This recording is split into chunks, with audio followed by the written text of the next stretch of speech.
Je suis Léopold II, roi des Belges, né le 9 avril 1835 à Bruxelles, fils du roi Léopold Ier et de Louise-Marie d'Orléans. J'ai accédé au trône en 1865, à la mort de mon père, et pendant les 44 années de mon règne, j'ai travaillé sans relâche pour renforcer le prestige et la puissance de la Belgique.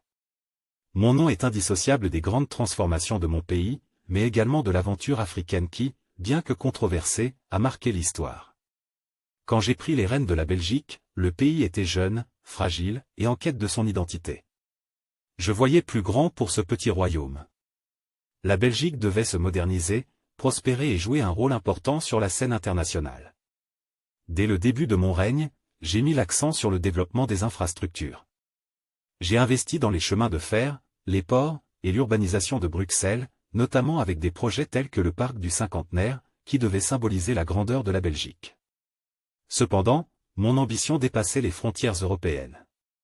Fasciné par l'idée coloniale, je voulais faire de la Belgique une puissance mondiale. À l'époque, les grandes nations européennes se disputaient les territoires d'outre-mer.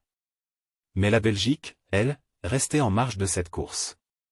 J'ai donc décidé de poursuivre un rêve personnel, fonder une colonie sous mon autorité directe.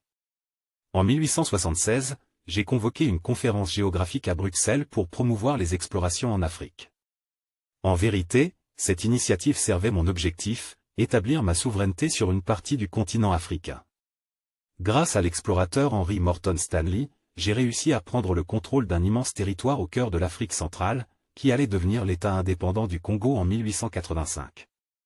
Ce territoire, immense comme 80 fois la Belgique, était administré non pas par mon pays, mais par moi-même, en tant que possession personnelle. Mon rêve de richesse et de grandeur s'est réalisé à travers l'exploitation des ressources du Congo, notamment l'ivoire et le caoutchouc. Pourtant, cette entreprise a eu un coût humain et moral considérable. Les pratiques brutales imposées par les compagnies sous contrat ont causé d'immenses souffrances à la population locale. Des villages entiers furent détruits, et des millions de vies furent perdues. Les critiques internationales ont commencé à pleuvoir, notamment après les enquêtes menées par des missionnaires et des journalistes tels qu'Edmond Denis-Morel et Roger Casement. En Belgique, mes projets étaient salués, mais l'affaire congolaise ternissait de plus en plus mon image.